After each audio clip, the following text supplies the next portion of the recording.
Hello, guys. Since Israel on this Thursday is going to go through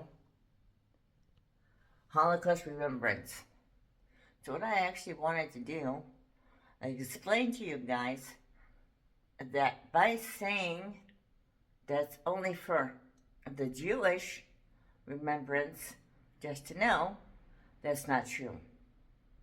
Because the Nazi Party, especially Hitler, it was a propaganda idea was actually to conquer the world. And we all know, sadly to say, there's something we'll never forget, and about Europe. And let's say all tag into thank you, Germany, for not forgetting their history. Now, I wanted to say this. Sorry, guys, it's me and the camera. And also a new camera. Let me explain the whole idea here. Like I said, he wanted actually to conquer the world by starting with Europe.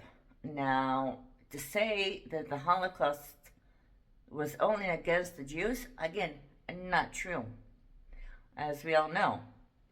And if you guys actually remember reading Alone in Berlin, I'm not sure if some do or did read it. If not, then I suggest that you actually, I'm going to put the glasses on, that you do. Even download it or buy it, the book, Alone in Berlin.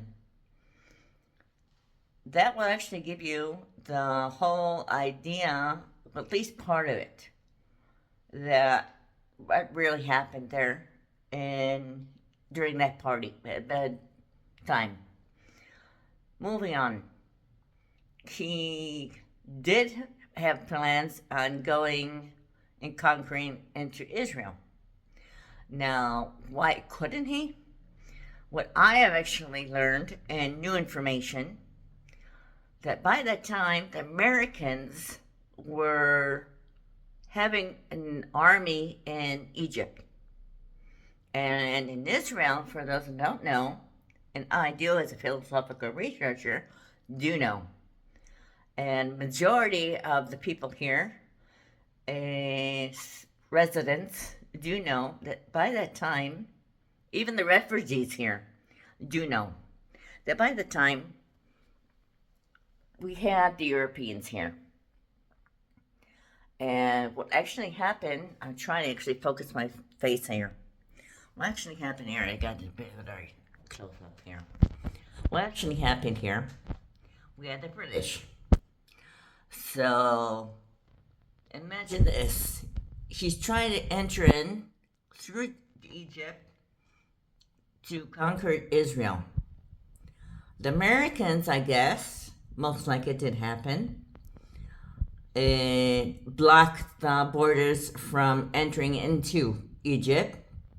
And from the other side of both borders, from the Middle East and from Egypt, you got the British. So, yeah, he couldn't enter in. And what he actually did is bypass. By that, he went and entered into... Now, let's pause here and go back to Italy. Oh, for those that don't know, Italy by that time had 2 cities in there. And 2 cities in there, they had a Nazi party. This is something that nobody actually told you. New information.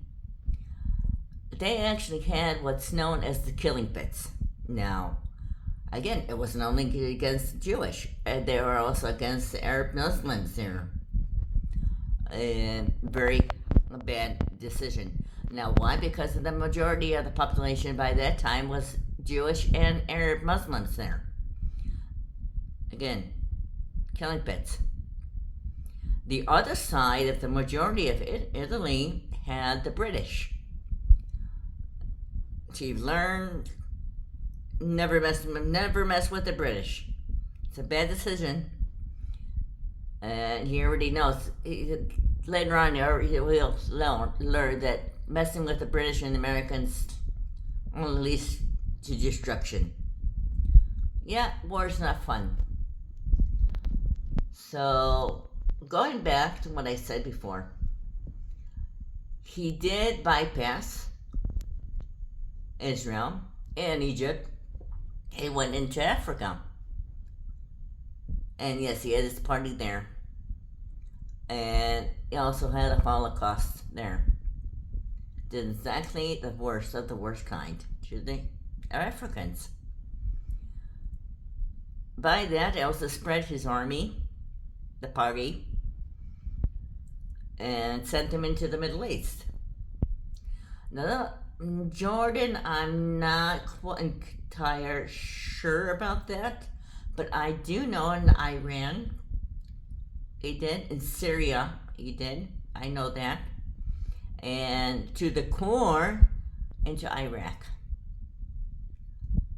He, from there, had plans to conquer North and South America.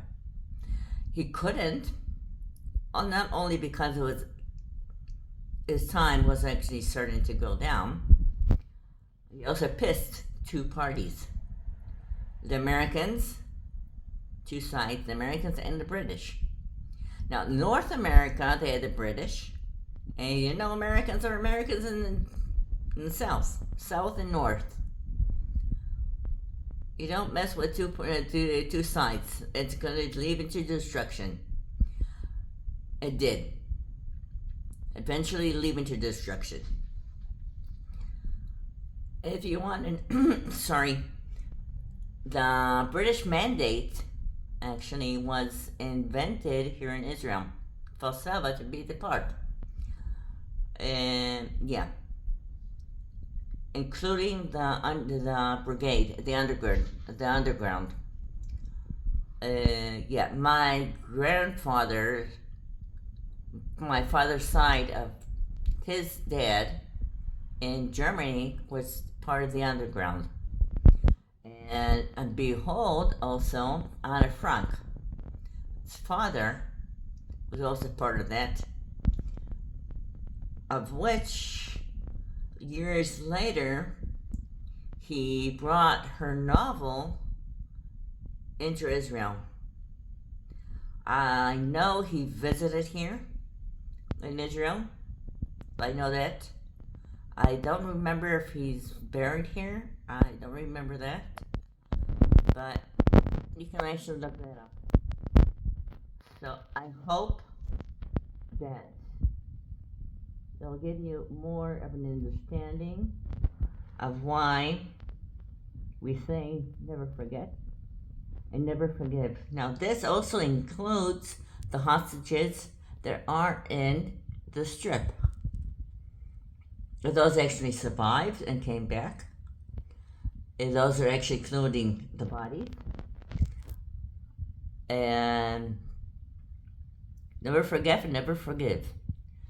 Again, if, let's say you got the younger generation here and has no idea, no clue, I also suggested that you all guys never did know about this. Again, this is all new information. And I'll send it to you guys soon to where it was. And hopefully that you guys actually get a more understanding of why the world is saying you never forget and never forgive and never again. Stand strong. Love you guys.